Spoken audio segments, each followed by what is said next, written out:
Do'stlar, hammaga salom. Ushbu videoda men har qanday boshlovchiga mobil telefondan foydalanib forex savdosini qanday boshlashni ko'rsataman. Buning uchun esa istalgan brokerga ulanish va ro'yxatdan o'tish kifoya. Men buni brokerim Pro brokerimda ko'rsataman. Bu mening eng yaxshi va sevimli brokerlarimdan biri. Menga yoqadi. Ko'plab litsenziyalarga ega va dunyoning istalgan nuqtasida savdo qilish mumkin. Aytgancha, agar siz Pro brokerning hamkori bo'lmasangiz, albatta quyidagi havola orqali oting. Ushbu video ostidagi tavsifda ro'yxatdan o'tish uchun havola bor. Albatta verifikatsiyadan oting. Men bu haqda alohida video ham olganman. Ko'rib o'rganing, boshladik. Demak, tasavvur qilaylik, siz allaqachon verifikatsiyadan o'tdingiz, ro'yxatdan o'tdingiz va endi saytga kirishingiz kerak. Men buni qanday ko'rinishini ilovada ko'rsataman, lekin avval Pro saytiga kirish kerak. Yuqori chap tomonda biz shu yerdamiz. Biz 3 ta gorizontal chiziqni tanlaymiz. Endi biz ilovani yuklab olishning 2 ta variantini ko'rsatamiz. Agar sizda iPhone bo'lsa App Store orqali yoki Android bo'lsa Google Play orqali. Men Apple Store'ni tanlayman. Va menda dastur allaqachon yuklab olinganligi sababli uni yuklab olishingiz kerak. Shunday qilib, siz ushbu brokerdan foydalanish qulayligi masalasini shunchaki yopasiz. Ya'ni men doim hamma narsani ilova orqali qilaman. Shunday qilib, shu tarzda men darhol ilovaga kirdim. Siz esa shunchaki saytga ro'yxatdan o'tganingizda kiritgan login va parolni kiritishingiz kerak bo'ladi. Keyin pastda o'ng tomonda profil borligini ko'ramiz.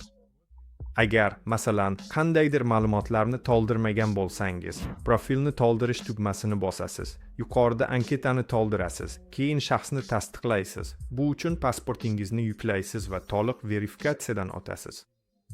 Endi esa bosh sahifaga qaytamiz. Pastdan asosiyni tanlaymiz. Bizga haqiqiy hisob ochish kerak.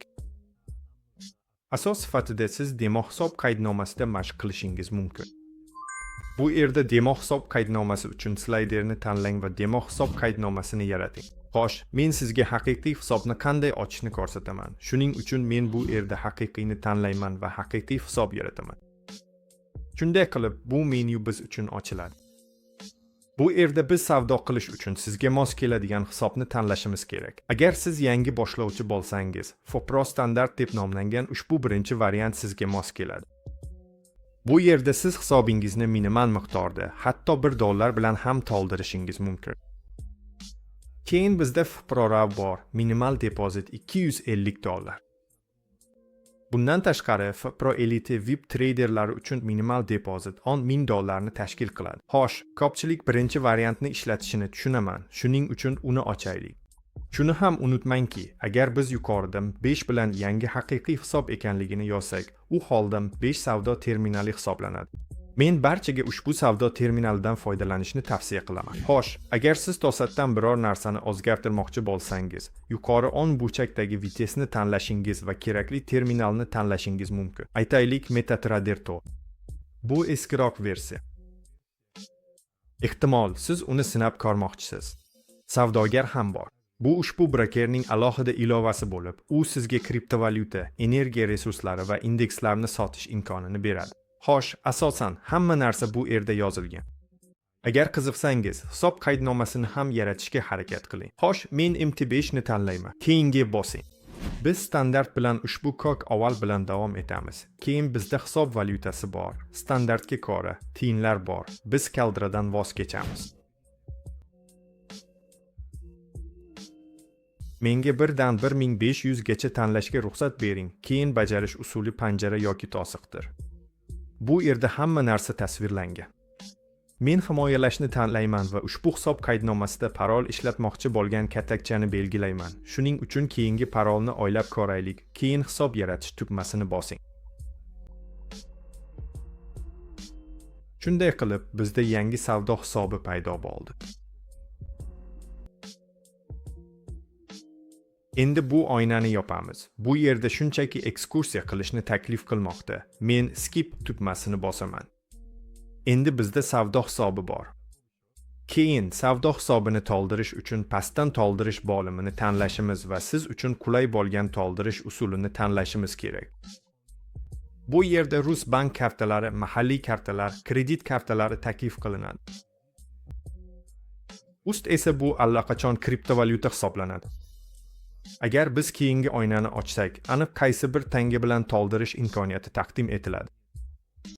Men odatda ustni tanlayman va davom etish tugmasini bosaman. Hozir bizga tangalaringizni yuborish uchun hamyon manzili yaratilmoqda. Keyin broker menga variantni tanlashni taklif qiladi. Pul yuboriladigan tarmoqni tanlashim kerak. Men TRC20 ni tanlayman. Siz ARBni, ya'ni istalgan tarmoqni tanlashingiz mumkin. Asosiysi jo'natayotganda aynan shu yerda ko'rsatgan tarmoqni tanlang. Aytaylik, TRC20. Bu yerda men hamyon manzilini ko'chiraman.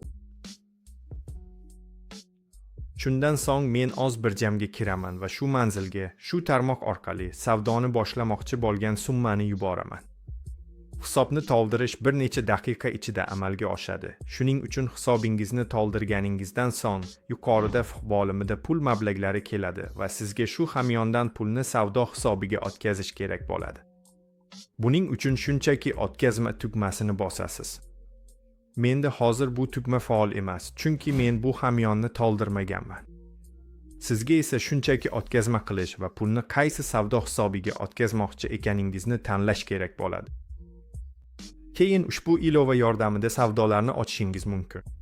Bu yerda pastki qismida savdo yorligi mavjud. Ushbu ilova yordamida siz xohlagancha savdo qilishingiz mumkin. Lekin shaxsan men MT5 terminalidan foydalanishni afzal ko'raman. Keling, sizga ilovada savdo qanday ko'rinishini ko'rsatib beraman. Bu yerda chap tomonda sevimlilar yorligi joylashgan joyda kattalashtiruvchi oyna belgisi mavjud. Biz uni tanlashimiz va sizni qiziqtirgan har qanday savdo juftligini tanlashimiz mumkin. Aytaylik, Eurus. Markazdagi diagrammani bosing va vaqt oraligini o'zgartirishingiz mumkin bo'lgan to'liq diagramma ochiladi. Mana chap tomonda bizda vaqt oraligi bor. Aytaylik, 5 daqiqa, 1 soat, 4 soat. Rostini aytsam, bu men uchun juda qulay emas. Shuning uchun men savdo uchun terminaldan foydalanmayman. Men darhol borib MT5 savdo terminalini ochaman. Keling, sizga qanday ko'rinishini ko'rsataman. Shunchaki Apple Store'ga kirasiz. Mana shunday ko'rinadi. MetaTrader 5. Menda u allaqachon bor. Hozir sizga brokerimizni qanday yuklab olishni ko'rsataman va hokazo. Ilovaga kiramiz. Pastda chap tomonda asosiy bo'lim bor. U yerda savdo hisobimiz joylashgan. Unga bosamiz va pastda chapda shesteringi sozlamalar bor. U yerda bu savdo hisobi haqida ma'lumot ochiladi. Shuning uchun bizga pastda joylashgan narsa kerak bo'ladi. Bu login, server va parol. Kirish nusxasi. Keling, MetaTrader 5 ga o'tamiz. Qidiruv paneli joylashgan tepada biz Fiproni tanlaymiz. Loginingizni kiriting. Keyin bizda parol bor. Bu yerda yopiq. Aytgancha, agar siz to'satdan unutib qo'ysangiz, uni o'zgartirishingiz mumkin. Savdo hisobingizni ochganingizda yaratgan parolingiz. Bajarildini bosing. Mana terminalimiz yuklandi. Keyinchalik balansingiz sukut bo'yicha ko'rsatiladi. Bu siz ilovaning o'ziga kiritgan miqdordir. Savdoni boshlash uchun siz kotirovkalarga o'tishingiz va istalgan savdo juftligini tanlashingiz mumkin. Keling, xuddi shu misoldan foydalanamiz. Bu yerda evro-dollar belgilangan, ya'ni u allaqachon bu terminalda. Shunday qilib, men qaytib kelaman. Bu sohada evro-dollarni topaman. Uni tanlang, suhbatni bosing va diagrammaning o'zi ochiladi. Yuqori chap burchakda vaqt oraligi bor. Shuning uchun men kerakli vaqtni tanlayman. Savdo holatiga asoslanib, men bu yerda nima qilishni tanlayman. Masalan, men long pozitsiyasida savdo ochmoqchiman. Shuning uchun yuqorida 10 tomonga o'taman. Mana shu tor burchakchani bosaman va menga qo'shimcha jadval ochiladi. Bu yerda chap tomonda sell, ya'ni pasayishga savdo qilish, o'ng tomonda esa bu uchun kvadratcha bor. Markazda esa lot hajmi ko'rsatilgan. Sizga kerakli lot hajmini tanlaysiz, lekin men juda tavsiya qilaman. Hozircha faqat ozozdan, masalan, 100 dan 1 lot ochib ko'ring. Shunchaki mashq qilish uchun yoki alohida demo hisob ochib, o'z strategiyangizni sinab ko'rishingiz mumkin. Keyin, masalan, lotni tanladingiz. Bu tugmasini bosasiz. Shartlarni qabul qilasiz. Qabul qilishni bosasiz va sizda savdo ochiladi. Men hozir ko'rsata olmayman, chunki menda savdo ochilmaydi. Kabinetni to'ldirish kerak. Ochilgan savdoda esa darhol stop loss qo'yishingiz mumkin. Shunchaki polzumkani pastga yoki yuqoriga surasiz. Shuningdek, take profit ham qo'yish mumkin. Xo'sh, bu video forex bozorida FPRO ilovasi yordamida qanday savdo qilishni boshlash haqida edi. Shuning uchun albatta obuna bo'ling va keyingi videoda ko'rishamiz. Yangi uchrashuvlargacha